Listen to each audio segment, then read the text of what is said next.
Hai, Berjumpa lagi di channel kami. Saya Ronald dan ini istri saya. Oka. Jangan lupa like, subscribe, share, dan komen ya. Silakan menikmati video channel kami. Hai, berjumpa kembali di channel kami.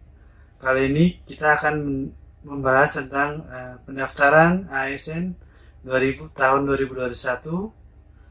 Nah, seperti apa? Mari kita ikuti. Ketentuan pengadaan PNS (Pegawai Sipil Negara). Setiap warga negara Indonesia dapat melamar menjadi CPNS dengan batas usia paling rendah 18 tahun dan paling tinggi 35 tahun pada saat melamar. Jabatan CPNS yang dapat dilamar dengan batas usia paling tinggi 40 tahun pada saat melamar adalah dokter gigi dan kualifikasi pendidikan dokter spesialis dan dokter gigi spesialis, dokter pendidik klinis, dosen, peneliti, prarekayasa, dan kualifikasi pendidikan strata D3 atau doktor. Pelamar tidak pernah dipidana dengan pidana penjara 2 tahun atau lebih. Pelamar tidak pernah diberhentikan dengan hormat tidak atas permintaan sendiri atau dengan hormat sebagai PNS, dengan hormat tidak atas permintaan sendiri atau dengan hormat sebagai prajurit TNI, dengan hormat atau tidak atas permintaan sendiri atau dengan hormat sebagai anggota Kepolisian Negara Republik Indonesia, tidak dengan hormat sebagai pegawai swasta. Pelamar tidak berkedudukan sebagai CPNS, PNS, prajurit TNI atau anggota Kepolisian Negara Republik Indonesia. Pelamar tidak menjadi anggota atau pengurus parpol atau terlibat politik praktis. Pelamar memiliki kualifikasi pendidikan sesuai dengan persyaratan jabatan. Pelamar sehat jasmani dan rohani sesuai dengan persyaratan jabatan dilamar. Nah, poin yang 9 ini sedikit rancu ya. Pelamar bersedia ditempatkan di seluruh wilayah NKRI atau negara lain yang ditentukan oleh instansi pemerintah. Nah, mungkin bayangan saya seperti ini ya. Saya diterima, tapi di Jayawijaya. Pendaftaran calon aparatur sipil negara tahun 2021 ini berbeda dengan tahun-tahun sebelumnya, di mana terbagi dua bagian besar, yaitu pendaftaran untuk calon pegawai negeri sipil atau CPNS, serta pendaftaran untuk calon pegawai pemerintah dengan perjanjian kerja atau P3K. Nah, P3K ini terbagi dua lagi, yaitu P3K untuk guru dan P3K untuk non-guru. Nah, ini langkah-langkahnya. Pertama, kita harus siapkan digital dokumen yang diperlukan. Karena ini situasi masih pandemi COVID di Indonesia, maka sebagian besar dokumen itu disiapkan secara digital untuk diunggah atau diupload. Nah, yang pertama adalah pas foto berlatar belakang merah maksimal 200 KB, tipenya adalah JPG. Terus scan swafoto atau selfie ya, maksimal 200 KB, tipe filenya adalah JPG.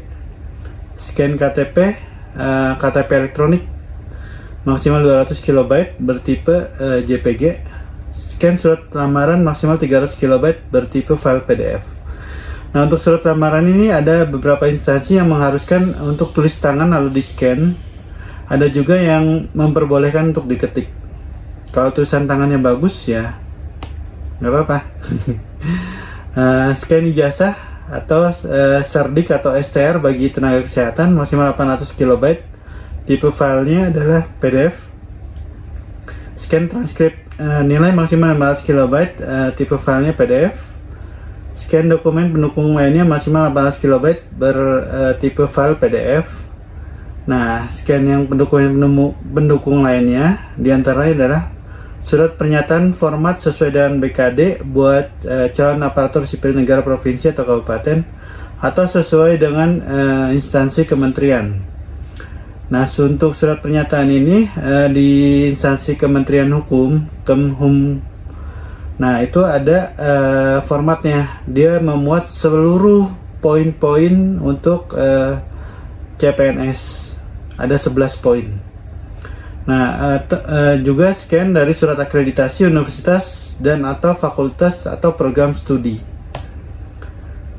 Nah, ini akan lebih mudah kalau misalnya kita mengetikkan lebih dahulu ya ke Word atau Notepad semua data yang diperlukan sehingga tinggal copas pada saat website CCASN tersebut. Nah, ini yang kita perlu ketikkan adalah nama lengkap sesuai KTP, nomor induk kependudukan, alamat sesuai dengan KTP, alamat domisili, nomor kartu keluarga, tempat lahir. Ini tempat lahir memilih dari pilihan menu. Nah, yang paling susah kalau misalnya lahir di luar negeri di tempat yang tidak ada di menu. Nah, itu ada perlu lapor sendiri. Nah, tanggal lahir juga milih dari menu. Nomor HP aktif untuk mengirimkan kode verifikasi, biasanya di SMS. Alamat email aktif, nomor STR bagi tenaga kesehatan, baik dokter spesialis, perawat, bidan, radiografer, laboran, dan sebagainya. Nomor ijazah dan tanggal ijazah. Nah, ini salah satu yang tadi saya bilang, dokumen apa saja yang kita perlukan.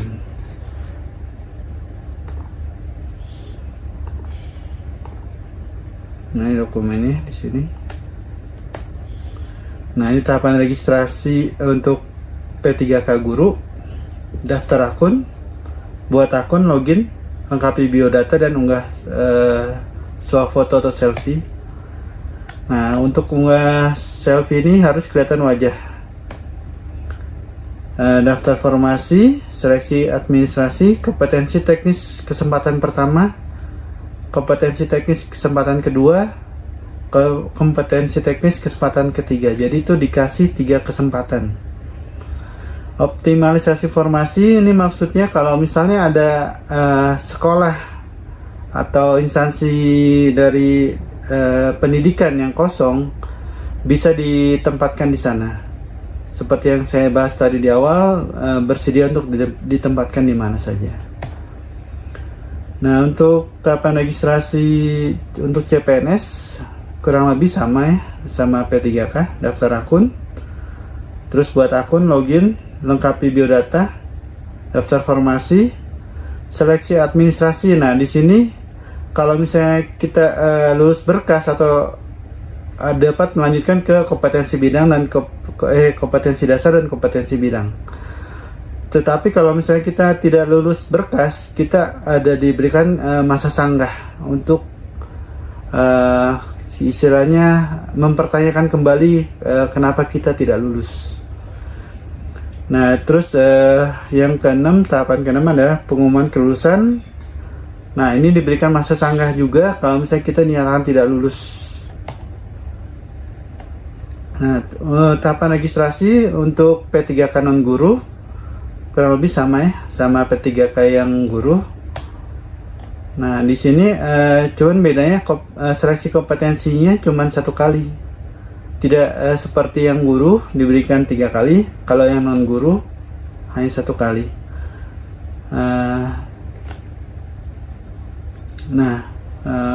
Kita kan kalau misalnya P3K atau P3K itu masa kontraknya 1 tahun dan bisa diperpanjang. Nah, tetapi kalau misalnya CPNS, kita tuh dibuat pernyataan untuk tidak mengundurkan diri atau tidak pindah. Biasanya seperti itu, dan itu lamanya kurang lebih 10 tahun. Makanya kita harus cari informasi terlebih dahulu. Nah, di halaman awal kita bisa memilih daftar instansi yang membuka pendaftaran, terus ataupun klik di layanan informasi. Nah, setelah di sisi kanan membuka pendaftaran ada pilihan pengumuman dari masing-masing BKD. Nah, kita lihat seperti apa.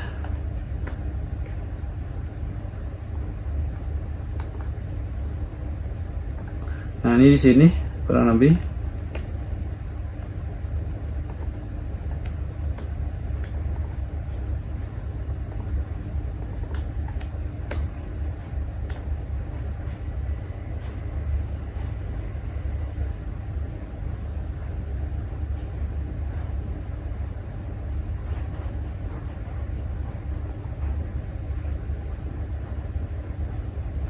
Cut.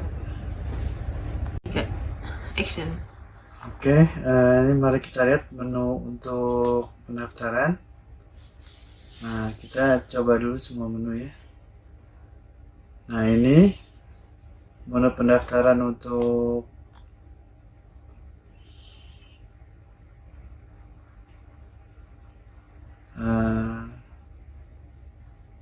P3K Guru ya.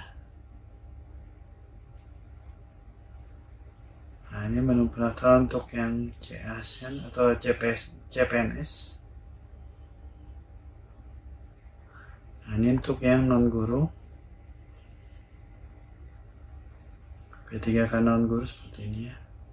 Jadi hanya satu kali ujian kompetensi atau seleksi kompetensinya.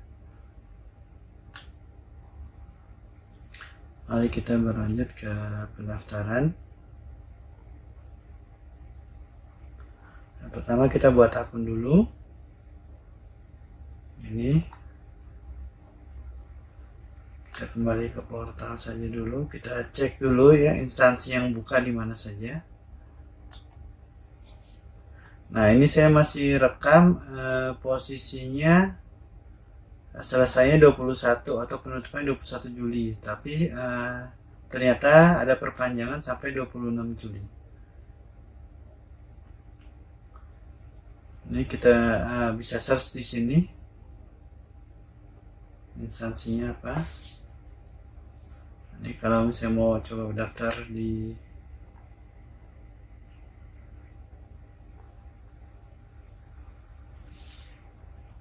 Sulawesi Barat, provinsinya. Nah, langsung kebuka dia. Persyaratannya apa saja yang diperlukan, ada pengumumannya. Nah, begitu juga untuk yang lainnya, instansi-instansi itu ada persyaratan khusus yang kita harus perhatikan detailnya. Nanti begitu diklik itu akan terbuka. Nah, ini untuk yang DKI Jakarta kemarin masih pas saya buka itu, pas di awal pengumuman masih belum ada, websitenya masih maintenance. Nah, ini kalau untuk yang lainnya misalnya P3K untuk guru di Sumatera Barat. Nah, ini ada nih pengumuman. Nah, ini kita harus cari persyaratan tambahannya sesuai dengan instansi yang akan kita lamar. Nah, ini adalah frequently asked question atau pertanyaan yang sering ditanyakan.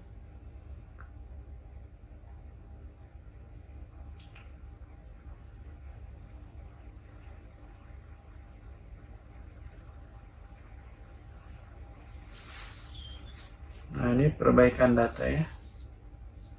Jadi kalau misalnya sudah mengklik tombol akhiri pendaftaran itu tidak bisa lagi untuk melakukan perubahan data apapun.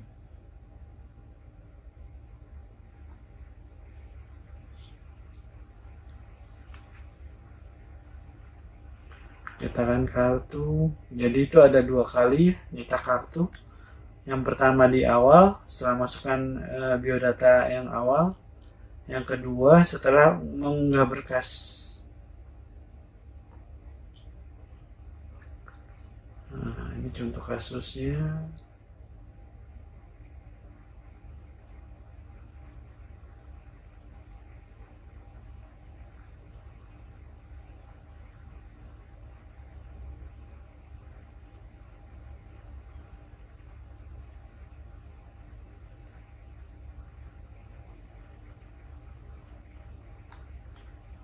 Oke, ini ada kasus yang didaftarkan oleh orang lain. Ada berapa? Lupa password, lupa jawaban pengaman pertama, lupa jawaban pengaman kedua.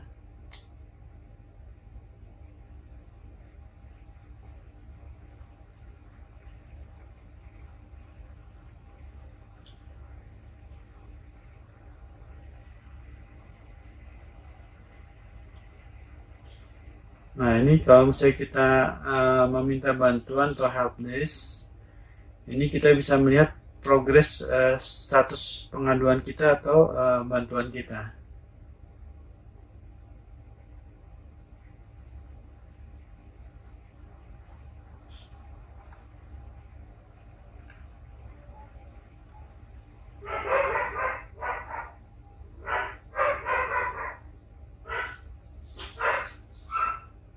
Lalu seleksinya bisa kita download.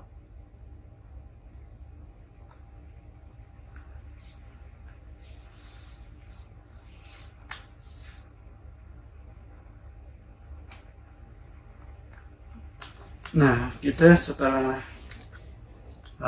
mengisi yang tadi biodata awal, kita akan melanjutkan untuk memilih jenis seleksi. Di sini kita akan terbagi menjadi CPNS, P3K guru, dan P3K non guru. Nah, misalnya ini adalah untuk CPNS. Ini yang tadi saya bilang bisa diperpanjang sampai tanggal 26 Juli 2027.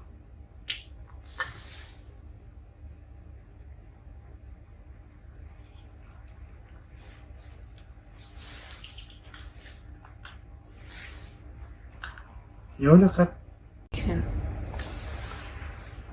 Nah ini setelah kita mengisi biodata yang awal, kita melanjut ke tahap selanjutnya, yaitu mendaftar formasi. Nah kita bisa memilih 3 ya, antara CPNS, P3K guru, P3K yang non guru. Nah seperti apa kalau misalnya untuk yang CPNS? Nah ini batas pendaftaran akhir diperpanjang sampai 26 Juli 2021 ya. Jam 23.5959 alias sebelum tanggal 27. Oke, ini adalah poin-poin yang kita isi. Jenis instansi, jenis formasi tuh ada 3 ya, formasi khusus, formasi umum, sama yang untuk yang disable. Diisi juga jenis pendidikan, jabatan, STR bagi tenaga kesehatan atau bagi yang instansi yang RSUD atau instansi Kementerian Kesehatan, nah itu perlu STR. Ini juga diisi perguruan tingginya, dalam negeri atau luar negeri, tanggal ijazah, nama perguruan tinggi negeri. Nah ini STR kita nih otomatis akan dicek nih sama sistem. Nah nanti kalau misalnya dimasukkan nomor di sini, nomor STR, nanti sudah ngelink dengan konsil kedokteran atau konsil tenaga kesehatan. Nah ini namanya, ini nomor STR-nya dikonfirmasi ini sama nih, gitu. Nah ini untuk lokasi ujian kita bisa memilih ya, karena mengingat situasi COVID sedikit sulit ya untuk lokasi ujian, lokasi tes. Nah ini IPK kita, nomor ijazah, tahun lulus. Nah ini begitu mengisi nama perguruan tinggi, ini tuh kita ngisinya 2 kali. Yang pertama itu sesuai dengan sistem. Yang kedua ini jika perguruan tinggi Anda sekarang sudah berubah nama dan berbeda dengan ijazah gitu. Ini nama program studinya, nih akreditasinya. Nah ini nomor akreditasi ini udah otomatis. Jadi kalau misalnya kita misalkan milih Universitas Indonesia, ini udah otomatis nih. Misalnya kita milih Universitas Pajajaran atau Brawijaya atau yang negeri, nah itu udah otomatis keluar nih akreditasinya. Bagi yang swasta nanti menyesuaikan. Setelah itu diisi semua, kita harus mengisi CAPTCHA. Klik selanjutnya. Nah ini bisa mencetak kartu informasi akun yang tadi yang di awal kalau kita sudah mengisi.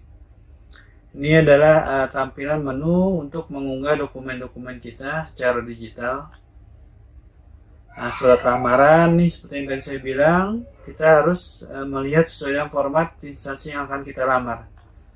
Ini STR, KTP, akreditasi perguruan tinggi. Nah ini kita mintanya ke tata usaha ya, atau bagian admin dari fakultas atau universitas kita, tempat kita kuliah kemarin. Ini surat pernyataan juga mengikuti dalam format instansi yang akan kita lamar, scan ijazah, transkrip nilai, pas foto. Nah, di bawah sini nih ada ketentuannya gitu. Ini maksimal 100 kilobyte, minimal 100 kilobyte. Nah, maksimalnya tercantum di sini, maksimal.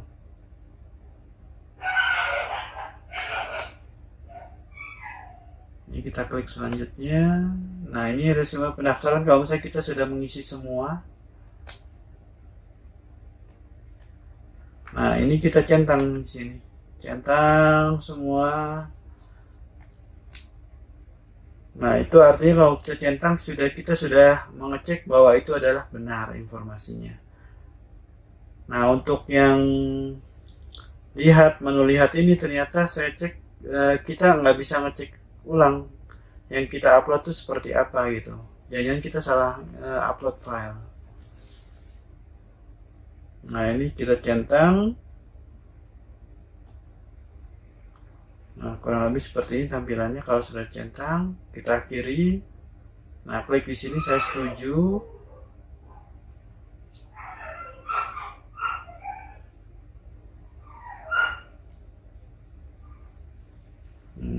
Kita cek lagi, kalau saya sudah diakhiri akan muncul konfirmasi yakin untuk mengakhiri, karena kita tidak akan bisa merubah data kalau kita sudah pencet ya. Oke, proses. Nah, kurang lebih akan keluar lagi seperti ini. Nah, tapi bedanya ini dengan yang sebelumnya, ini sudah tidak ada tanda centang lagi. Nah, kita klik cetak kartu pendaftaran. Nah, kurang lebih kartu pendaftaran seperti ini tampilannya.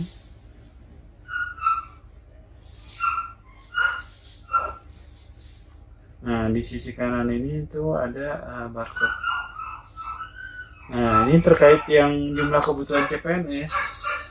Sebelum pas di awal kita masih bisa ngecek nih berapa pesaing kita. Jadi istilahnya yang mendaftar pada formasi dan instansi yang sama gitu. Sehingga kalau misalnya seperti itu sebetulnya memudahkan. Saya juga tidak tahu ya kenapa IT dari panitia seleksi CASN ini mengubah ketentuan ini.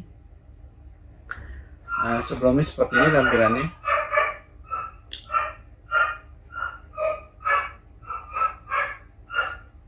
Nah, ini di yang kanan sini ya.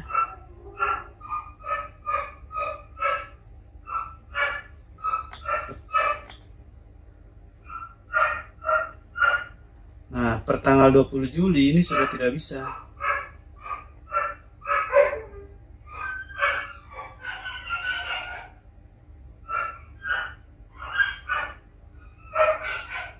Saya coba, nah di sini berubah jadi kebutuhan tulisannya. Tampilannya berubah jadi kebutuhan.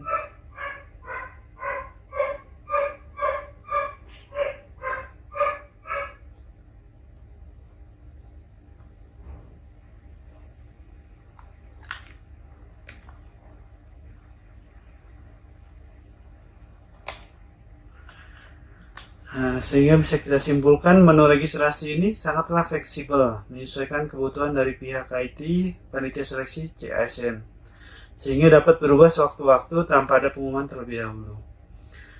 Video YouTube ini setidaknya dapat menjadi referensi kasar prosedur registrasi CASN. Semoga bermanfaat. Sampai jumpa di video channel kami berikutnya. Terima kasih sudah menyaksikan video channel kami. Jangan lupa like, subscribe, share, dan komen ya. Sampai jumpa di video channel kami berikutnya.